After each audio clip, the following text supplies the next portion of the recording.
O título da nossa mensagem de hoje, deste domingo, é Fé Satânica. Uau! Vocês sabiam que existe uma fé que procede do diabo, assim como existe uma fé que procede de Deus? Mas a fé de Deus procede da verdade. A fé do diabo procede de onde? Da mentira. Só que a mentira do diabo é diferente de uma mentira normal qualquer. Ela vem disfarçada de verdade. Não é? E é por isso que muita gente se deixa enganar, e principalmente aqueles que se dizem cristãos, então é uma desgraça pegada. E hoje vamos falar um bocadinho sobre isso. Está preparado, irmão? Pergunto se o irmão está preparado. Ok, então vamos lá. E vamos nos basear aqui neste verso que o nosso pai da fé, este verso acerca de Abraão, em Hebreus capítulo 6, a partir do verso 12, vamos ver o que é que o nosso amado irmão e apóstolo Paulo nos deixou para nos ensinar nesta manhã. Diz assim: mas que sejais imitadores dos que pela fé e paciência herdam as promessas.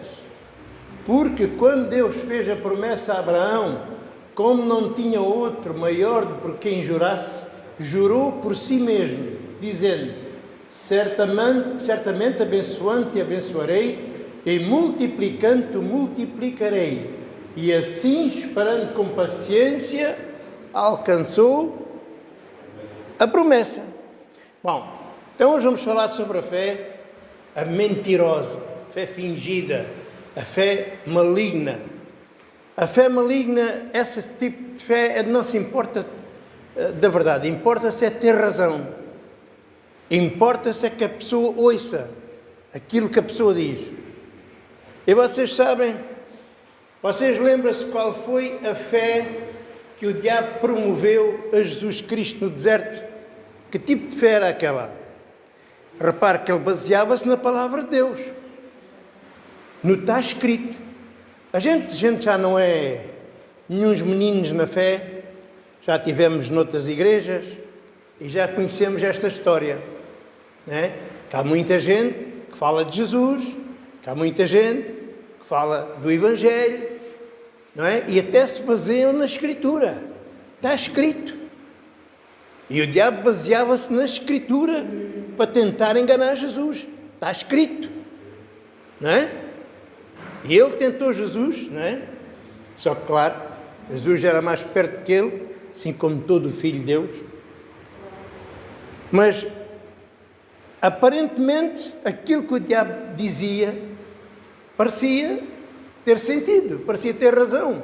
Assim, quando ele falou com Eva, também, hoje, depois de nós conhecermos, é que vemos bem a astúcia dele, que ele parecia saber o que estava a dizer.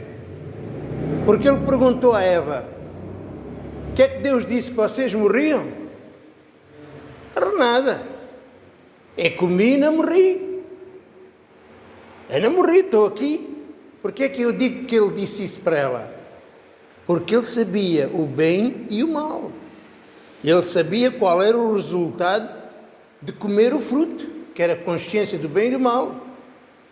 Então, se o conhecimento do bem e do mal estava na árvore e ele sabia, né, que havia o que é que era o bem e o que é que era mal, que eles seriam iguais a Deus, conhecedores do bem e do mal, logo ela tinha que ter comido.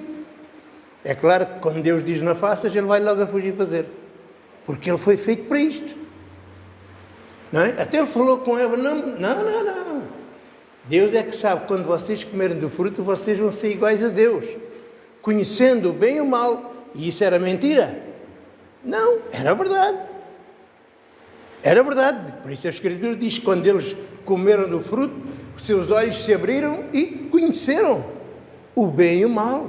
O próprio Deus disse: eles agora são como nós, conhecendo o bem e o mal. Era verdade. Mas, agora, o que é que a gente coloca em causa?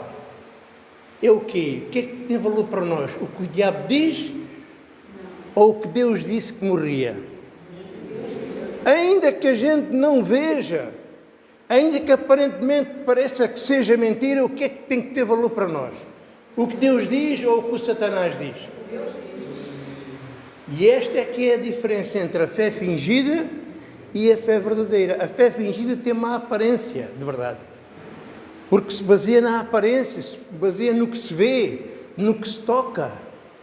Mas a fé de Deus é para ver o invisível, que é o oposto desta criação. E é aqui que muita gente se deixa enganar. Reparem uma coisa. Eu estava ouvindo na internet um pastor, um grande pastor, grande porque tem um rebanho muito grande. E ele dizia, é muito fácil a gente acreditar em Deus. Nós temos é que acreditar também em nós. Temos que ter fé em nós. Temos que acreditar que aquilo que a gente diz vai acontecer. Porque Deus não dá nada a ninguém. A gente tem que se apoderar das bênçãos de Deus. A gente já ouviu isto há anos atrás. Que a gente é que decidia, que a gente é que profetizava, que a gente é que determinava, que nós é que chamávamos já a existência, lembram-se? Esta fé, por esse tema, tem sentido. Pois se eu quero as coisas, tenho que ir lá buscá-las, não é? E ele dizia que Deus não dá nada a ninguém. Agora eu pergunto, Deus não dá nada a ninguém? João Batista disse que o homem não pode receber nada se não lhe for dado do céu. Então Deus, que é pai, tem que ir roubar, arrancar das mãos dele, como se ele não me quisesse dar. O que é o Evangelho da Graça? O que é uma graça? É uma dádiva gratuita, é Ele que dá. Mas estão a ver, para eles a fé é agir, é trabalhar para conquistar, para arrecadar. Pensam que a fé é trabalho do homem. E esta é que é a fé maligna. Por isso o diabo veio ter com Jesus e veio dizer: se tu és filho de Deus, então transforma, faz, mexe, decide, não é? Transforma estas pedras em pão. Estão a ver a ideia da fé do diabo? Empurra para você agir, para você fazer, para você tomar o lugar de Deus, como se tudo dependesse de você. Lembra-se desse tipo de fé? Você quer ser curado? Faça uma campanha de 7 semanas. Você quer que a sua vida mude? Então faça uma corrente. Você quer isto, quer aquilo? Jejum, faça muitas orações, faça dê grandes ofertas para prosperar. Tudo dependia do que eu fazia. Esta é a fé fingida que procede do diabo. A fé do diabo exalta o homem. Diz que você tem direito, que você é uma pessoa importante para Deus. Você é importante para Deus. Um pastor dizia: gente, somos muito importantes, porque senão Jesus não vinha morrer por nós. Será que você é assim tão importante? Sabe o que é que a Escritura diz? Que aos olhos de Deus nós somos menos que nada. E ele diz: abominação é aquele que vos escolhe. Ele estava-se a chamar a ele própria abominação, porque eu não ganho nada com este negócio. Somos alguma coisa? Romanos 3,9. Não há um justo, não há um só. Todos se desviaram. Não há ninguém que faça o bem. A língua deles é só veneno. Só andam se matando, destruindo. Basta a gente olhar para as notícias e para o mundo. O homem tem muito valor, irmãos. Agora, onde é que se vê o amor de Deus? É que a gente merecia o inferno e mesmo assim Ele nos amou. O amor vê-se. É quando eu não ganho nada com aquilo, pelo contrário, ainda sou prejudicado, mesmo assim amo. O amor revela-se no pecado. A misericórdia revela-se na minha fraqueza. Percebem? Eu não sou valioso. O amor de Deus é que é valioso. Deus é que é valioso, é o contrário. Você estava perdido. A causa de eu não ser destruído é a sua misericórdia. Não é as minhas virtudes, como se eu tivesse alguma coisa de bom. Mas o diabo sempre distorce as coisas, fazendo a pessoa acreditar que ela é importante, que Deus precisa que ela dê o primeiro passo, que Deus precisa que ela decida aceitar Jesus, que Deus precisa do nosso dinheiro para depois nos dar mais dinheiro. Isso não é o Deus da Bíblia. Isso é fé de Satanás. E foi com este evangelho que ele tentou Jesus no deserto. Se tu és filho de Deus, lança-te daqui abaixo, porque está escrito. Estão a ver? Se és filho de Deus, faz. Age. Faz alguma coisa. Estás à espera do quê? Como é que o nosso pai Abraão fez? Ele agiu ou esperou? Como é que foi? Quando ele agiu, fez barraca logo. Quando ele quis agir, fez barraca, não é? Ele quis agir, quis tomar o lugar de Deus e gerou um filho da escrava, Ismael, que Deus rejeitou. Ele ficou todo triste. Oxalá Ismael viva diante de ti, Senhor. Não. A minha aliança não é com ele. A minha aliança é com Isaac, o filho da promessa. Manda a escrava e o filho fora. Está a entender? Então, a fé fingida é aquela fé que nos impulsiona para agir, para resolver o problema. A fé de Deus não faz isso. Deus prometeu, o que é que a gente tem que fazer? Esperar. Se Ele prometeu, temos que esperar. Porque se Ele prometeu, é Ele que faz. Não sou eu. Vocês entendem, irmãos? Pergunto se o irmão está a entender. Irmãos, escutem uma coisa. A fé não é uma arma de ataque. A fé é uma arma de defesa. A fé, vocês às vezes veem aí, os polícias, eles têm um escudo, não é? Ou se não um escudo muito grande, para quê? Para quando lançam coisas, aquilo bate no escudo em vez de bater deles. A fé é um escudo. É para proteger. É algo que a pessoa se apoia. Não é? Como diz a Escritura, para apagar todos os dardos inflamados do maligno. A fé é onde eu me agarro. É a minha âncora. A fé não é algo para eu agir. Isso é a espada do Espírito. Se é a espada, é que é uma arma de ataque. Agora, a fé não. A fé é acredito naquilo que Jesus fez. Jesus disse, a salvação não se perde. Eu estou aqui firme, a salvação não se perde. Jesus disse, pela graça sois salvos. Então, toda a mentira que venha contra mim, eu defendo com o escudo e digo assim, não, eu sei que pela graça sou salvo. Ainda que venha com todo o tipo de arma dizendo, não, tu perdes, tu por estás mal, perdes. Não, eu tenho o escudo, que é a minha fé. A fé é uma arma de proteção, não é de ataque. É para me proteger. E o que é que o diabo faz? Faz da fé uma arma de ataque. Para eu agir, para eu fazer à minha maneira. Estão a entender o que é a fé maligna? Foi isso que ele fez lá no deserto. Se és filho de Deus, transformas das pedras em pão.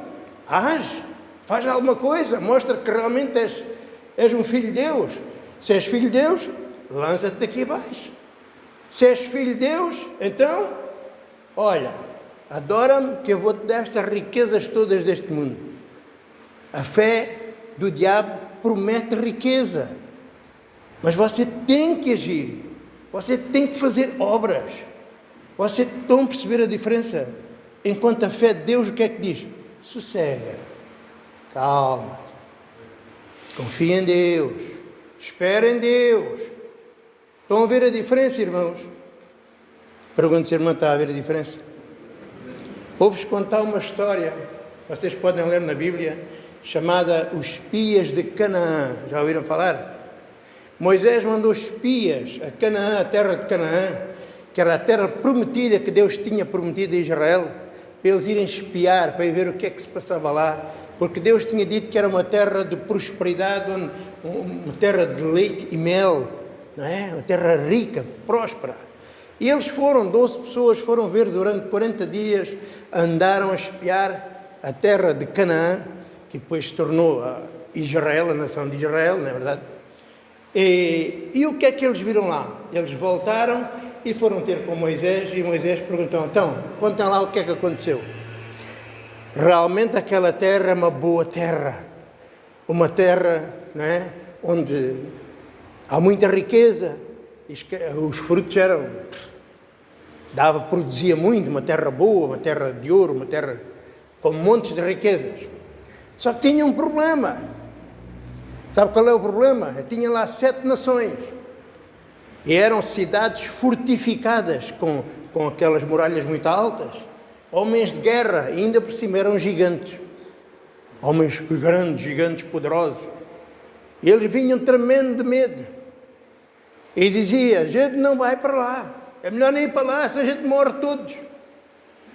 Então Caleb é um dos homens de Deus e disse, mas qual morre o quê? Deus disse que nos dava a terra, Ele vai connosco, a gente vamos vencer. Ele, não vamos para lá, senão a gente vai morrer. E como se eles insistissem, sabe o que é que eles até queriam matar já Moisés e apedrejar Moisés, não é verdade? E queria já outro líder, não é? E queriam voltar para o Egito outra vez. Diz que Deus apareceu, se manifestou e disse, eu vou acabar com esta geração e vou fazer de ti uma grande nação com um povo melhor do que este. Mas diz que Moisés intercedeu, orou, falou com Deus. Então Deus disse, ok, eu vou perdoar este povo. Mas nenhum deles entrará na terra de Canaã. E diz que aquela geração morreu toda e nenhum deles entrou na terra de Canaã. E aqueles 12 espias, Deus os matou naquele momento. Sabe o que aconteceu? Diz que durante a noite o povo ficou todo... A consciência pesou, então se arrependeu por não ter confiado em Deus. E de manhã cedo levantaram-se todos e disseram, vamos agora. Nós agora vamos e vamos lá acabar com este povo porque o Senhor é connosco. E Moisés disse, o quê? Não vão porque o Senhor não é convosco. Vocês transgrediram, não confiaram em Deus, agora Deus não vai com vocês. Eles não ouviram, não deram ouvidos. Sabe o que aconteceu? Foram. Sabe o que aconteceu com eles? Morreram todos. Que lição é que nós aprendemos com isto? A fé não é para agir a menos que Deus diga vai. A fé nunca é para agir. A gente, para viver pela fé, Deus tem que ser connosco. Quando Deus diz vai, é melhor ir. Quando Deus diz não vai, é melhor não ir. Porque Ele é que é o autor de tudo. Estão a entender, irmãos? Reparem que vou-vos dar o exemplo de Abraão. Quando Deus disse, Abraão, sai da tua terra e vai para onde eu te indicar. E ele, pela fé, foi. Foi porquê? Porque Deus foi com ele. Deus é que disse para ele ir. Estão a entender? Em relação ao filho, o que é que disse? Abraão, eu vou-te dar um filho. Então, era uma obra, ele não mandou ele fazer um filho. Ele disse, eu é que vou-te dar um filho. Ele só tinha que esperar. Vocês estão a entender? Então, eu só vou, por exemplo, nós temos, o viver pela fé para nós nós temos deveres que são nossos. Isso é para fazer todos os dias. O nosso dever é confiar em Deus, o nosso dever é orar, o nosso dever é ir à igreja, o nosso dever é fazer o bem ao próximo, porque isso é obra de homem, é a minha obrigação, é dar testemunho das coisas de Deus. Agora, quando é obras que Deus é que faz, eu vou estar sossegadinho, eu vou estar sossegado. Eu não vou arranjar artimanhas para encher esta casa de pessoas, falando aquilo que elas querem. Não. A obra é de Deus. Quem é que convence? Quem é que chama? Quem é que transforma? É Deus. Essas obras não me compete a mim fazê-las. O que me compete a mim é o quê? É vir à igreja, dar testemunho das coisas de Deus, é orar. Estão a entender o que é viver pela fé? Então, a fé nunca ordena que a pessoa haja por conta própria. Nunca, nunca, nunca, nunca.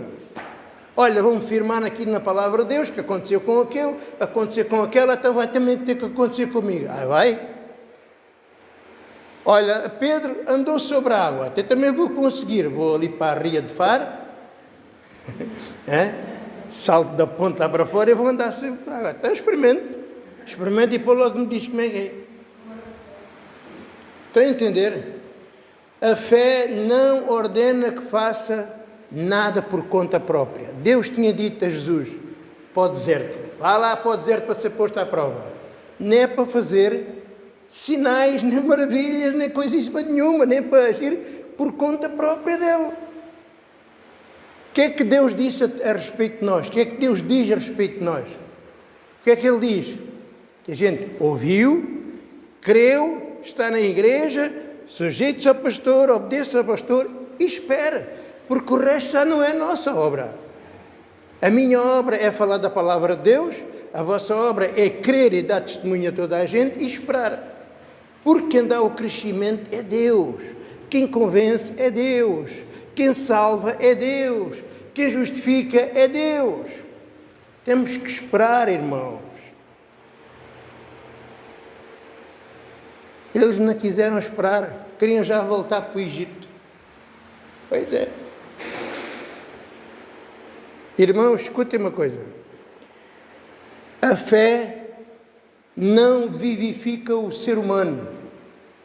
Não vivifica o eu. É o contrário, mortifica. A fé do diabo exalta o ser humano. Porquê? Porque é ele que faz. É ele que age. É ele que decide. Estão a perceber? Então, exalta a pessoa. Parece exaltar a pessoa. Mas a fé de Deus não mortifica. E tua vontade não conta para nada. O teu crer não conta para nada. Aquele que não se negar a si mesmo e a tudo quanto tem, não pode ser meu discípulo. Então a minha vontade não conta. Conta é o que Deus diz. Está a entender? E se a gente não pode as coisas mínimas, não é? As coisas às vezes pequeninas, não pode, quer fazer coisas que só Deus pode fazer. A pessoa quer tomar o lugar de Deus. Eu decido, eu declaro, eu faço assim. A gente não pode tornar um cabelo branco em preto e vice-versa. A gente não pode impedir que o sol nasça amanhã. A gente não pode nada. E quer determinar as obras de Deus à sua maneira. Então, a fé que manda agir por conta própria.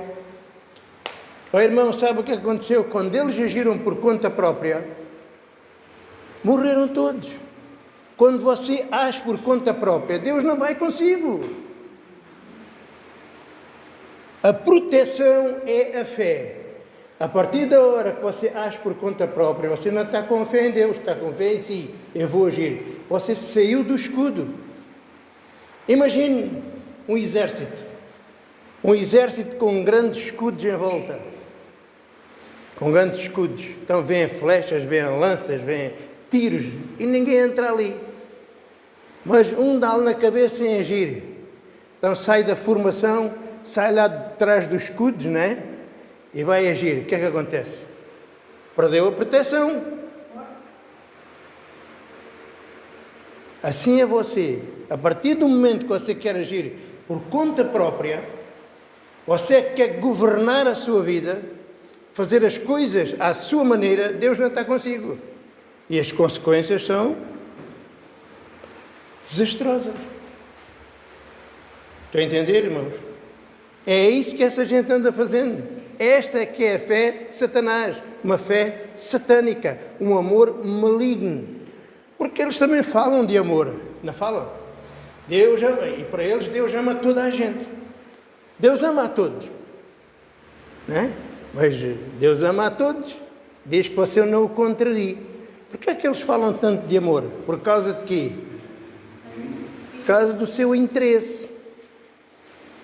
Vai lá falar a um pastor que nem é preciso dízimo. O amor dele é menos nada esfria. Não sei porquê, né? Eles dizem assim, o amor de Deus é incondicional. Mas vais lá contrariá-lo. Vá contrariá-lo, você vai ver. Realmente o amor de Deus é incondicional, mas é incondicional para com os filhos. Vocês sabem que o amor de Deus é condicional para com o mundo. Porquê? Porque o amor depende, tem como condição a fé. Não é verdade? Deus não ama a que não crê. A Bíblia diz o quê? Aquele que não crê permanece debaixo da ira de Deus. O que não crê é inimigo de Deus, tornou-se 7 vezes inimigo. Porque ouviu e não creu do Filho de Deus e por isso o resultado qual vai ser? Condenação eterna. Não é verdade? Mas para o Filho de Deus o amor pode-se dizer mesmo que é incondicional, sem condições nenhumas. Sabe porquê? Porque ainda nós não tínhamos fé. Ainda nós não éramos filhos de Deus. Éramos inimigos por natureza. E já Ele nos amava. Porquê? Porque o amor incondicional é para o Filho. Mas só se vê quando há o testemunho da fé. Porque o ser é ainda primeiro que a eleição. Deus nos elegeu, sabe porquê? Porque a gente já existia no céu. E para esses, o amor não tem condições. Deus nos ama de toda a maneira efetiva. E o amor de Deus não se baseia no comportamento. Baseia-se é o quê? É que este é filho e este não é filho. Amei Jacó e odiei Esaú. Estão a entender? Mas o amor que se prega aí é só amor fingido. É só amor para o enganar. É só amor, Deus ama-te muito, mas tens de dar 10%. O amor de Deus é esse. Deus ama-te muito, mas não podes contrariar aquilo que o pastor diz. Não, isso não pode ser nada. Ah, pastor, mas a Bíblia diz assim, não interessa o que a Bíblia diz. Interessa aquilo que acredito. Tu tens que obedecer e sujeitar-te ao pastor, que eu sou a potestade aqui do Algarve. Pronto. Fé, Satanás, amor, maligno. Vou-vos mostrar aqui um exemplo que achei engraçado e trouxe para vocês verem, mas vocês verem a astúcia. Que quem não tiver um bocadinho com os olhos abertos é enganado com uma pinta fora de série. Vejam só. Este homem é um homem que tem muito sucesso, tem milhares e milhares de pessoas. E vejam, é a mesma pessoa e que fala, em cada imagem tem uma frase. Na primeira imagem ele diz assim, o arrependimento não é quando você chora, é quando você muda. Na segunda imagem diz assim, todos somos pecadores, mas somente os arrependidos entrarão no reino de Deus. Tem razão o homem. Não há aqui qualquer coisa de errado, não há aqui uma contradição qualquer. Leiam lá com atenção, vejam lá.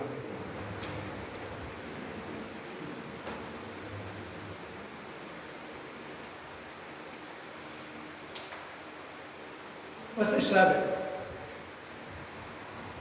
quando a mentira é falada com verdade, digamos assim, a mentira, mesmo mentira, a gente descobre logo, a gente vê logo, aquilo é mentira. Mas o problema é quando a mentira vem com cara de verdade. Este é que é o grande problema. É isto que traz confusão, é isto que engana, é isto que desvia. Né? Quando uma pessoa vem com maldade para nós, vem a 100 metros, já vem gritando com os braços no ar e vem com um cacete na mão para nos bater, a gente já sabe, oi, deixa-me desviar deste. Mas há pessoas mais maldosas que esse que vêm calados e vêm ao pé de nós para dar uma pancadinha nas costas. Você é bom amigo, hein? Assim que você se volta de costas, espeta uma faca no... Qual é o pior? Qual é o verdadeiro perigoso? Assim são estes. Vejam o que é que está ali escrito. Ele primeiro diz que o arrependimento não é cá a gente chorar, não é isso. É quem? É fazer uma mudança. Mas você muda o quê? O que é que você muda, irmão? Você muda o quê? Mas vamos ficar por aqui. Agora diz, supostamente mudança de comportamento, né? Arrependes, a gente arrependeu-se, fez má asneira, então vou mudar, não faço essa asneira. Só que no outro lado diz aqui, todos nós somos pecadores. Bom, então mudou o quê? Tu é pecador? Se o arrependimento é uma mudança e depois diz que é pecador na mesma, é que eu fazia 10 pecados, agora faço 7 ou 8. Então não é pecado igual a 1 ou 10, não é a mesma coisa?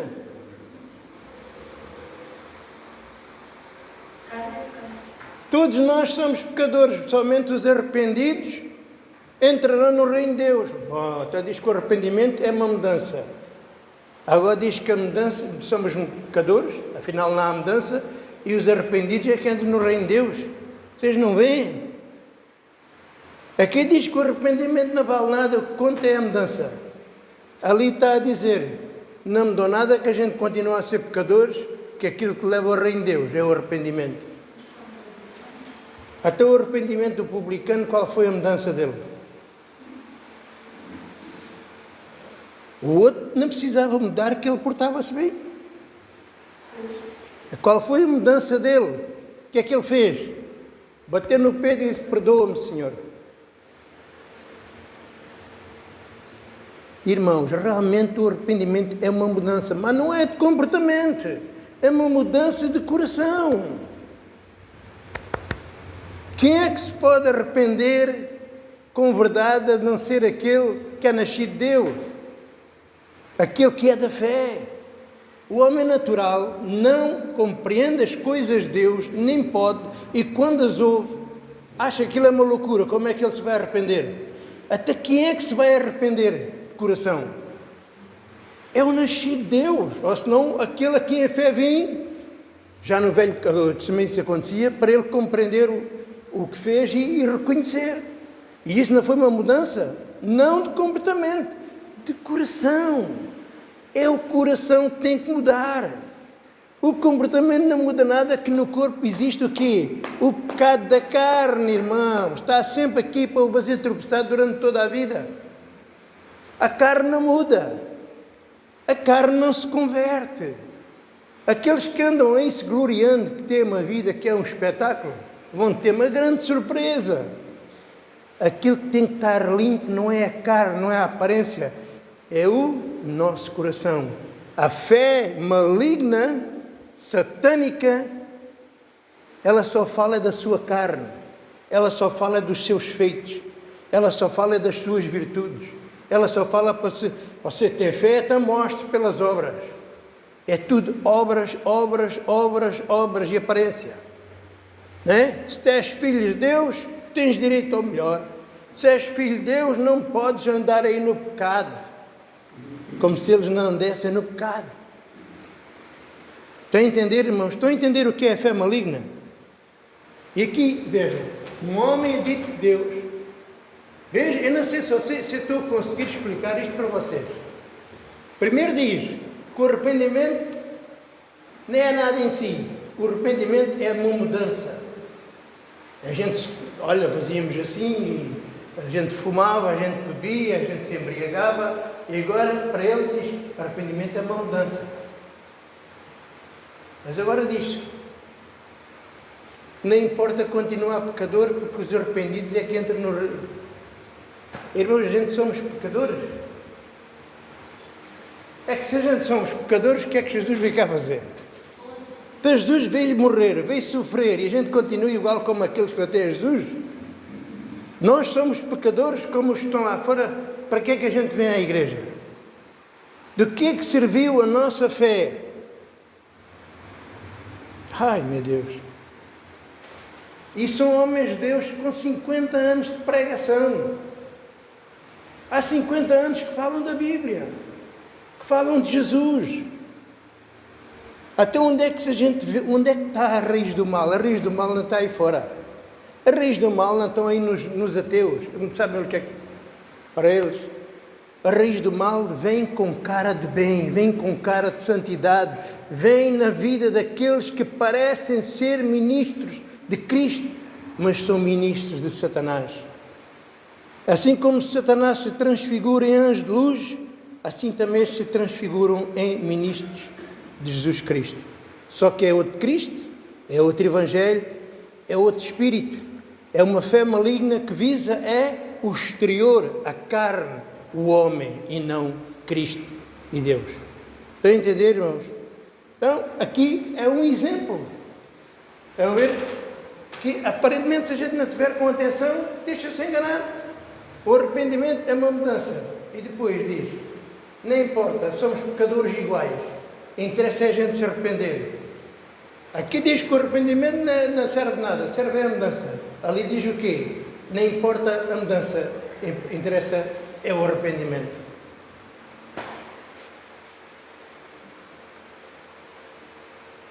Agora eu pergunto a vocês, ainda vou mais longe. Isto é para não dizer outros erros. Irmãos, eu pergunto a vocês, o arrependimento, segundo Deus, é obra do homem? É? Não, até isso é uma dádiva de Deus. Até como é que o homem vai se arrepender se Deus é que dá o arrependimento? Se o homem nem entende as coisas de Deus, como é que ele vai se arrepender de uma coisa que nem entende e detesta? Como? Não pode. Deus é que abre os olhos, Deus é que convence, Deus é que mostra. Sem Ele a gente não pode fazer nada.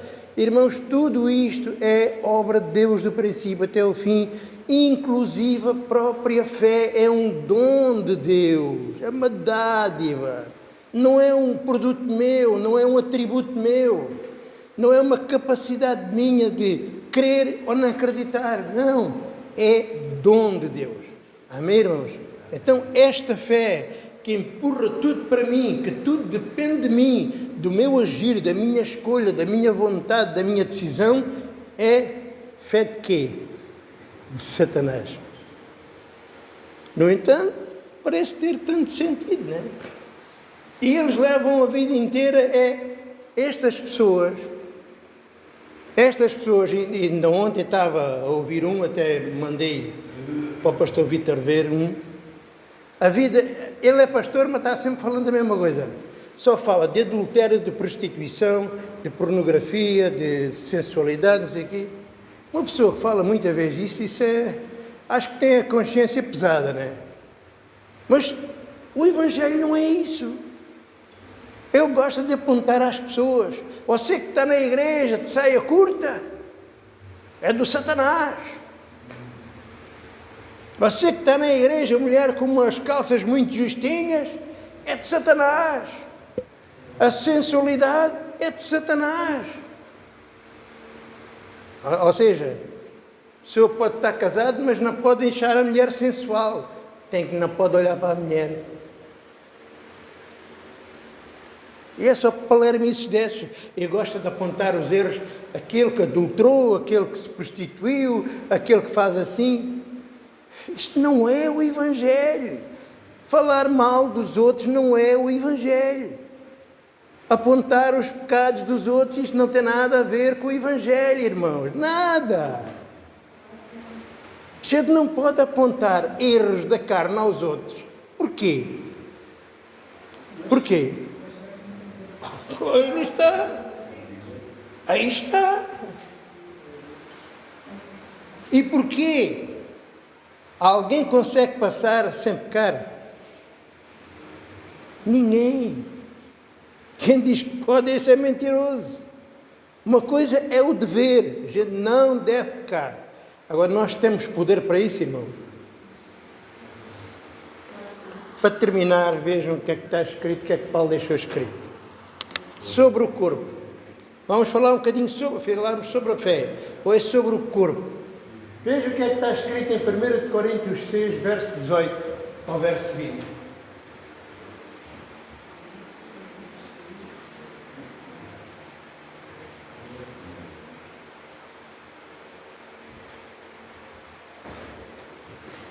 Diz assim: fugir da prostituição. Todo o pecado que o homem comete é fora do corpo, mas o que se prostitui peca contra o seu próprio corpo. Ou não sabeis que o vosso corpo é o templo do Espírito Santo que habita em vós, proveniente de Deus, e que não sois de vós mesmos, porque fostes comprados por bom preço? Glorificai, pois, a Deus no vosso corpo e no vosso espírito, os quais pertencem a Deus. Este homem, ele usa isto para apontar os erros dos outros. O vosso corpo é o templo do Espírito Santo. E uma das coisas que ele diz que achei imensa graça é que estava ele a falar do corpo e dizer que o nosso corpo é a imagem de Deus. Hã? O corpo é a imagem de Deus. Então Deus agora tem a carne. Vejam bem até onde se chega, até onde é que vai a asneira ao ponto de dizer uma palermice destas. O corpo é a imagem de Deus. Deus é carne ou Deus é espírito? Se ele dissesse o espírito, ainda vai que não vai. Agora a carne é ser humano, é o ser humano, é algo deste mundo, que foi feito do pó e volta ao pó. É, por muito, imagem de Adão. Nunca a carne é a imagem de Cristo. A carne é inimizade contra Cristo. É o contrário. O homem, o ser humano, foi feito contrário a Deus. E ele diz que a carne é a imagem de Deus. Outra coisa que ele diz também, que eu também achei engraçado, é: Deus resgatou o corpo. Por isso é que é templo do Espírito Santo. Deus resgatou o corpo. Resgatou do quê? O nosso corpo não é o corpo do pecado. Nem existe nele a lei do pecado. Não é a própria carne, como diz Romanos 8, verso 7, a carne é inimizade, não é o pecado, é a carne. A carne é inimizade contra Deus. Então, a carne é inimiga de Deus. A natureza humana é inimiga, não é o pecado, é a natureza humana. E porquê? Porque ela não se sujeita à lei de Deus, nem pode. Então, esta carne, este corpo, foi feito contrário a Deus. É exatamente por isso que a gente não pode julgar os outros na carne. Porquê? Porque a gente tem a mesma carne que os outros têm. Ou não? Temos ou não temos, irmãos? Não temos os mesmos pensamentos, os mesmos desejos, as mesmas irritações? Não é a mesma coisa? É ou não é? Então, o que é que Deus resgatou? Foi o espírito, não o corpo. Aí eles dizem assim: não, está escrito que o corpo é o templo do Espírito Santo que habita em vós. Deus não habita no corpo.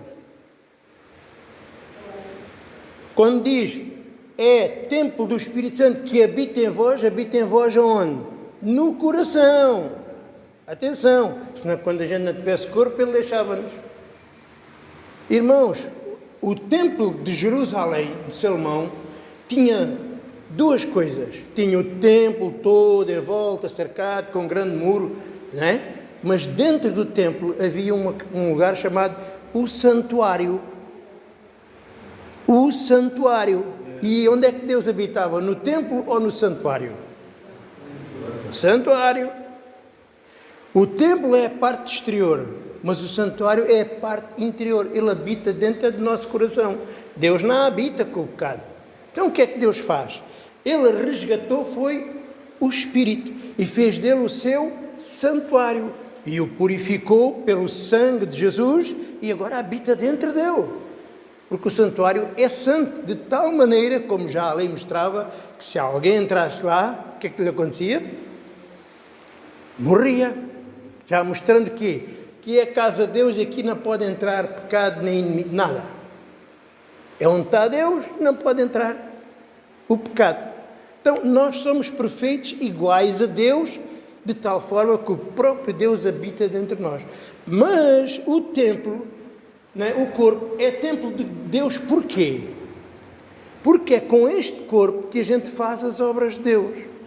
É com este corpo que a gente dá testemunho de Deus. É com este corpo que a gente faz todo o bem. É com este corpo que a gente vive pela fé nesta terra. É por este corpo que a gente se aperfeiçoa e aprende e cresce. Estão a entender? Ainda que Deus comprou este corpo temporariamente, até o dia da nossa morte e depois desaparece, ele é santificado por causa da fé que a gente tem no coração. O pecado continua lá, mas não é levado em conta. Porquê? Porque a gente vive pela fé. É por isso que os nossos pecados não são levados em conta. Os das pessoas são levados em conta porquê? Não existe fé. Mas a gente que tem fé, ao sujeitar o corpo à fé e viver pela fé, ele é santificado com uma santidade temporária. Assim como nós que acreditamos, imagine você, mulher, que acredita e o seu marido não acredita. Você santifica o seu marido por causa da sua fé. Não é para o salvar, mas é para o proteger. Enquanto ele estiver ligado a você, está debaixo da sua proteção. Marido, filhos. Estão a entender? Um dia que ele se separar, ou dizer, não quer saber da tua fé para lá de nenhum, dizer que eu vou embora. Está por conta dele. Você é o escudo da família incrédula que está dentro da sua casa. Você é um escudo. Assim é o nosso corpo. Enquanto a gente estiver ligado a este corpo, ele está guardado por causa da nossa fé. Mas um dia... Porquê? Porque lá em cima temos, à espera, outro corpo igual ao de Jesus Cristo. Estão a entender? Então, o corpo em si é um santuário, digamos assim, é do pecado, não é de Deus. Deus usa assim, mas o que está dentro dele, na essência dele, na raiz dele, é o pecado. E por isso, não se sujeita de maneira nenhuma. Agora, muita gente diz assim, pois, é por isso que vocês dizem que a gente pode pecar à vontade. Alguma vez eu disse uma coisa dessas? Agora, porque o corpo não se sujeita, eu vou fazer a vontade do corpo? De maneira nenhuma. É claro, porque eu não sou o corpo, eu sou o espírito. Repara, cada um de vocês, irmãos, vocês já não são as mesmas pessoas. Vocês agora não toleram a mentira. Vocês agora até lhes dá zanga. Eu fui enganado uma carrada de anos com aquelas mentiras. Eles não suportam ouvir certas coisas. Porquê? Porque dentro de vós está a vida de Cristo, o Espírito de Cristo. Vocês têm a mentalidade de Cristo. Como é que vocês agora vão se levantar contra Cristo? Conseguem ir contra Cristo? Eu não acredito mais em ti, não quer saber de ti. Pode isso acontecer? Não pode. Então, sendo assim, nós agora que amamos a verdade e odiamos a mentira, como é que a gente vai deixar que o nosso corpo faça aquilo que ele quer? Por nós, a gente nunca vai deixar isso acontecer. Como diz Paulo, aquilo que eu quero fazer, o meu corpo não faz. Mas aquilo que eu, o Espírito, não quero, já o meu corpo faz. E até ele diz, ora, se eu faço aquilo que não quero, atenção, não quero, já não sou eu. Não é pela minha vontade. É o pecado que está na minha carne que cedo ou tarde me faz tropeçar. Não sou eu, não tenho culpa porque eu faço o que não quero. Percebe? O ímpio tem culpa porquê? Porque ele faz o que quer, ele quer. A gente diz, não, é assim. Não aceita isso. Não aceita. Mas aqui estamos a falar aqui de uma transgressão carnal. Como vocês sabem que havia, está no capítulo 6 e no capítulo 5 ele está a falar de uma pessoa que era o imoral de Corinto. Vocês podem ler na vossa casa no capítulo 5. E o que é que acontecia lá?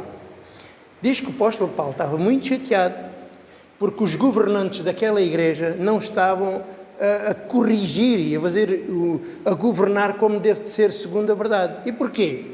Porque havia lá muita desgraça, mas principalmente um homem, que é o tal imoral de Corinto, que tinha relações com o seu próprio pai e iam todos para a igreja da boa, está tudo na paz dos anjos. E ele estava chateado. Como é que vocês permitem uma coisa dessas, não julgam, não corrigem, não dizem nada? Está tudo bem, não pode ser. O corpo é o templo do Espírito Santo. E a gente deve de honrar Deus com o nosso corpo, fazer o máximo possível. Não é? Lá porque o pecado governa o nosso corpo, eu não vou aceitar a vontade do pecado. Porque Deus está comigo para me ajudar. Deus está comigo para me fortalecer. Ele disse, orai e vigiai para que não entreis em tentação. Então há ali uma saída, há ali uma porta, que Deus disse, não é? E a Bíblia diz que a gente deve se sentar, deve se ajoelhar diante do trono da graça até ao momento oportuno em que Deus nos vai socorrer. Este é o nosso caminho. A gente não vai aceitar a vontade da carne. Nem se vai encostar à graça dizendo, eu sou salvo, posso fazer tudo o que quero e me apetece. Não é? A Igreja dos Eleitos nunca ensinou uma coisa dessas. O que a Igreja dos Eleitos diz é, o pecado nada pode contra a graça de Deus. Isso é um facto. Porque onde abundou o pecado, superabundou a graça de Deus. A minha maldade é menor que a bondade de Deus. Deus é maior que o meu pecado. Deus é maior que a minha maldade. Então, logo, eu não posso arranjar argumentos nem motivos para usar o meu corpo de forma completamente descontrolada. E é isso que estava-se a passar. No entanto, o que é que ele disse?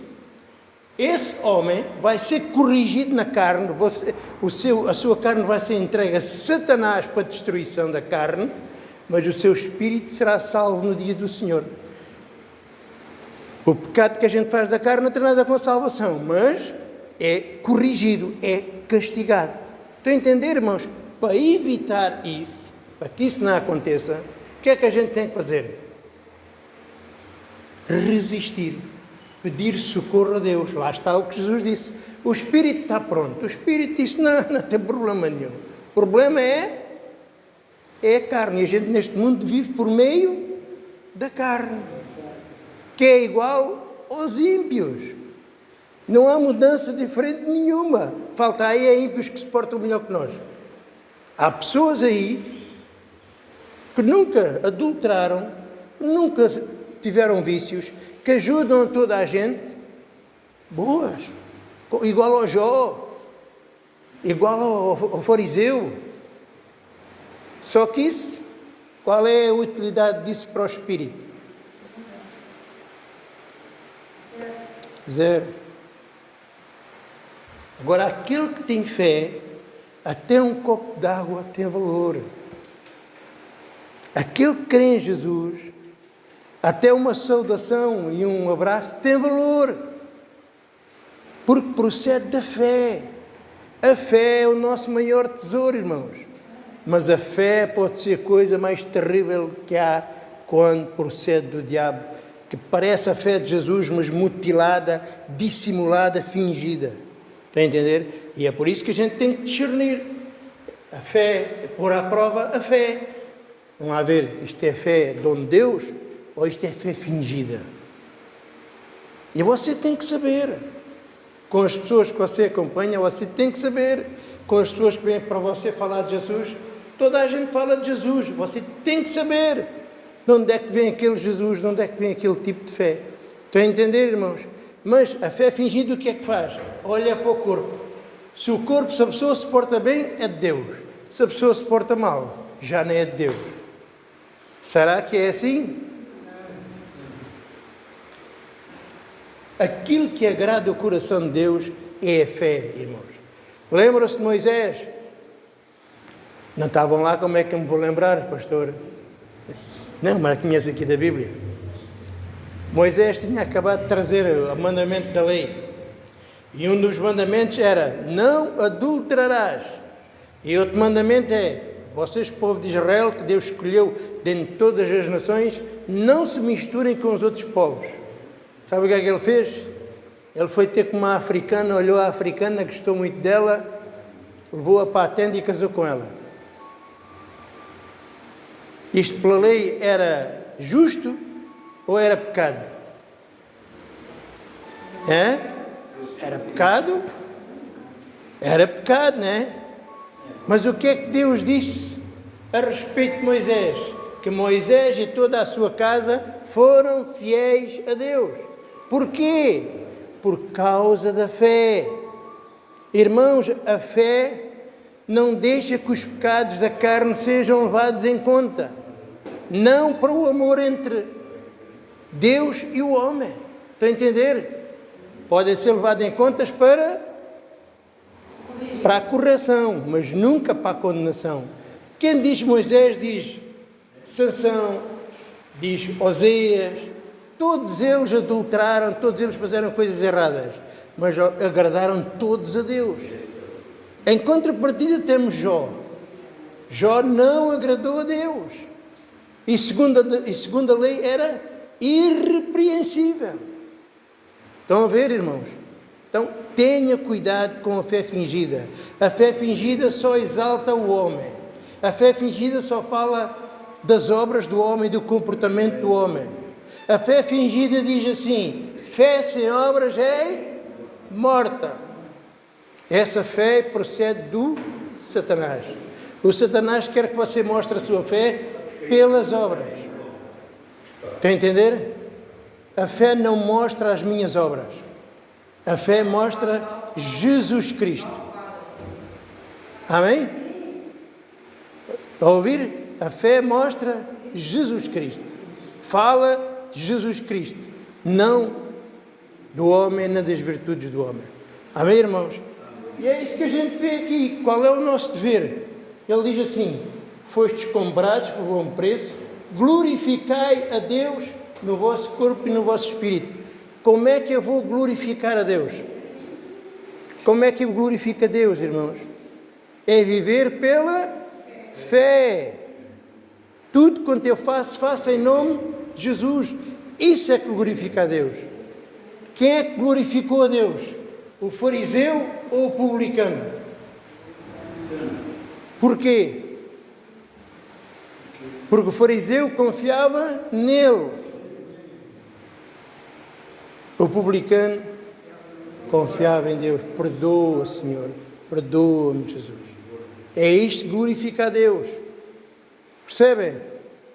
Mas a fé do diabo não. Depende de ti. Depende da tua decisão. Depende do teu trabalho. Tens que agir. Isso é fé satânica, fé de Satanás. Amém? Irmãos, o corpo faz aquilo que lhes é natural. O corpo, quando peca, faz aquilo que é natural. E a gente só não peca mais por falta de oportunidade. Se a gente viver muitos anos, quanto mais anos viver, mais pecados tem. Nunca vai parar. O corpo não tem solução. É por isso que a carne e o sangue não entram no reino dos céus. Eles não entram lá. Estão a entender? Assim como o nosso espírito não tinha solução. Então Deus teve que fazer outro espírito. Teve que nascer outra vez. Tivemos que ser gerados de novo. Agora não de semente corruptível, mas de semente incorruptível, que não se pode corromper. Mas a fé satânica está sempre empurrando a pessoa, é para a pessoa, para a própria pessoa. A carne, a aparência, o comportamento, as boas obras, mandamentos. Estão a entender? Estão a ver a diferença? Enquanto a fé segundo Deus empurra para Deus, espera aí, espera. A outra diz, não.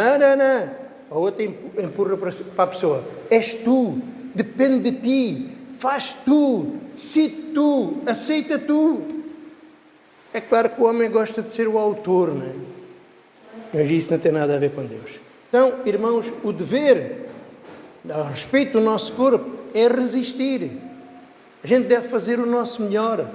A gente deve obrigar o nosso corpo a viver pela fé. É verdade. Se alguém no mundo deve fazer o bem, é o cristão. Agora, este é o dever. E o dever é para mim eu agir. O dever é que me diz para mim agir. Agora, no poder,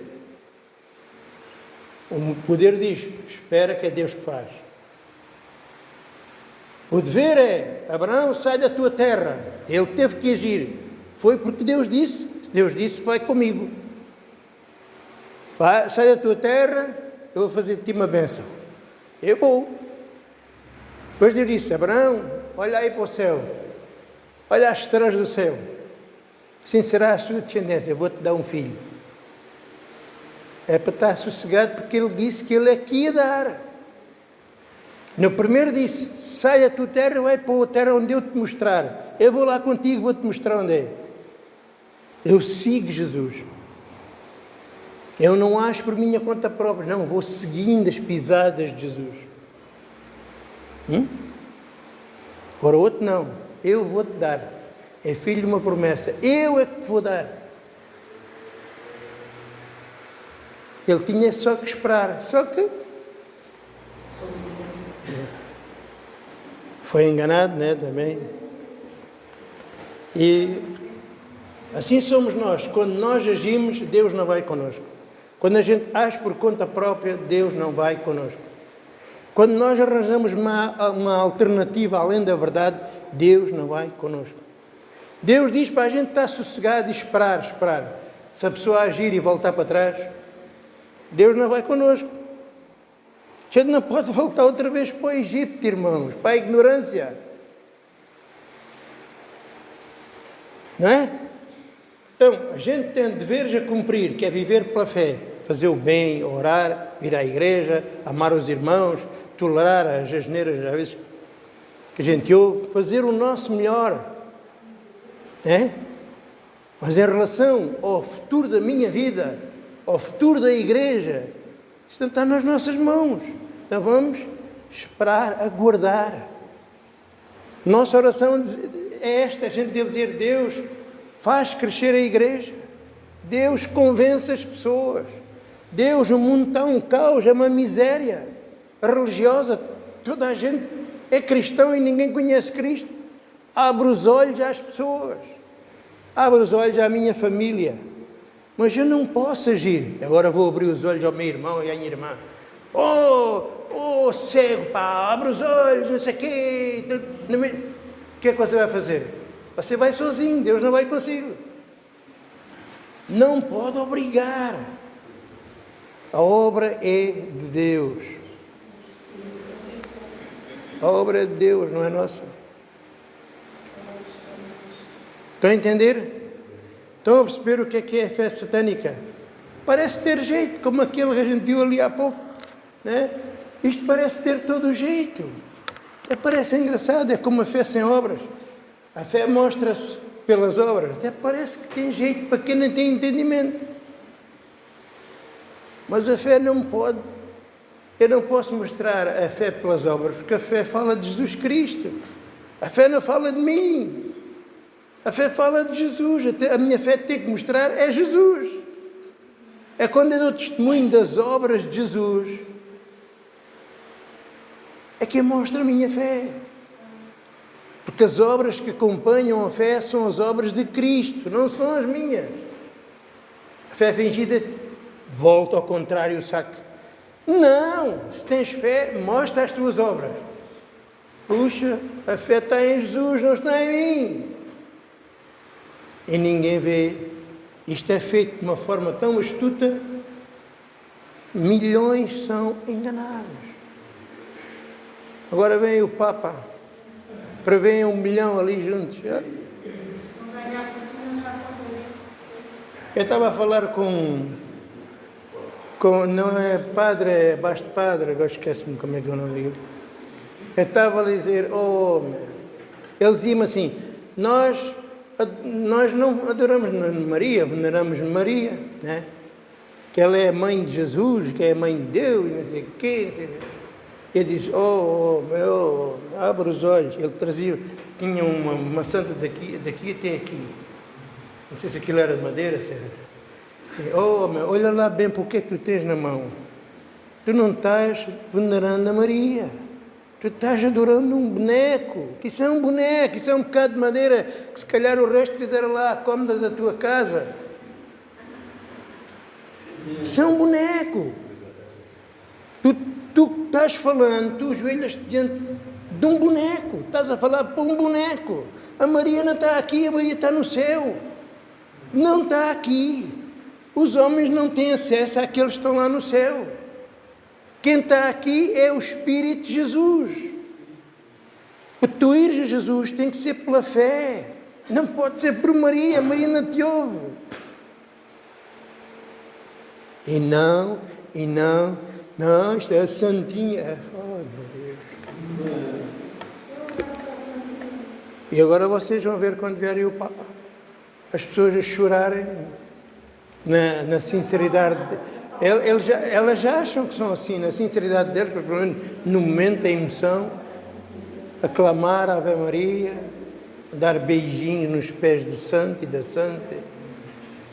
Você já viu?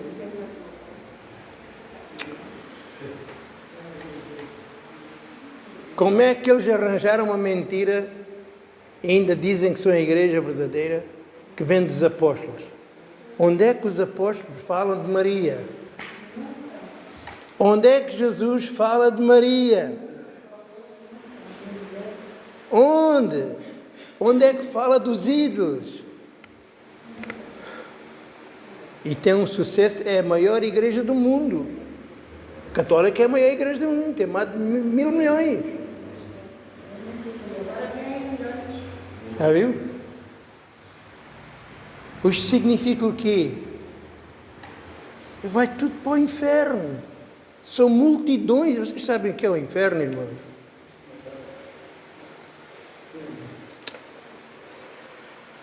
Enfim, pronto. Para terminar, o que é que eu queria dizer? Fé satânica é o quê? A fé satânica não é a incredulidade, não é dizer eu não acredito em Deus. A fé satânica é aquela tipo de mensagem que apresenta uma fé, mas que coloca tudo o contrário. Valoriza a carne, né? E quer humilhar a Deus. Deus é que está debaixo da autoridade do homem, sujeito ao homem, depende da decisão dele, depende do comportamento dele, porque senão não o pode abençoar, depende do dinheiro dele, senão não o pode fazer prosperar, depende da ação dele, senão não pode fazer um milagre e por aí fora. O homem é que é o Senhor, o homem é que decide o que Deus faz, quando faz. É isto que a fé fingida faz. E isto está espalhado pelo mundo inteiro. Amém? Vocês já não são crianças, vocês já não estão em trevas, vocês já têm os olhos abertos, vocês já foram iluminados por Deus, então tenham cuidado. Está bom? Irmãos, estamos aqui aguardando, só existe três coisas. Três coisas. Fé, amor e esperança. Gente tem fé é para com Deus, não é para mim. Eu tenho muita fé, vou fazer. Não. Fé é para com Deus. A gente espera em Deus. Amor para com o próximo e esperança. A gente aguarda a manifestação de Deus. A qualquer momento Deus pode se manifestar aqui nesta igreja. Eu estou falando de uma forma exterior, porque interior já tem-se manifestado. A gente sabe o que sabe porque Ele se manifestou dentro do nosso coração. Ele disse, haja luz onde havia trevas. A gente ia atrás das doutrinas. Olha ali há milagres, deixa lá ir ali. Olha aqui diz que muda a vida das pessoas, deixa lá ir ali. E a gente fazia tudo o que fosse preciso para mudar de vida e para agradar a Deus. Deus abençoa, Ele quer 10%, né? Eu dou 10%, se Ele me pedisse 20%, eu dava 20%. Se Ele me pedisse 50%, eu dava 5%, eu dava tudo. Quando a pessoa ama a Deus, dá tudo. Só que atrás estão lá os ministros, com o Satanás assim assentado em cima das costas deles, né? Para enganar o povo, para roubar o povo, para fazer do povo tudo o que querem que lhe apetece. Né? Mas conhecereis a verdade e a verdade vos libertará. Amém, irmãos? Graças a Deus. Diga-se ao irmão, graças a Deus que Deus nos libertou. Se não fosse a graça de Deus, olha...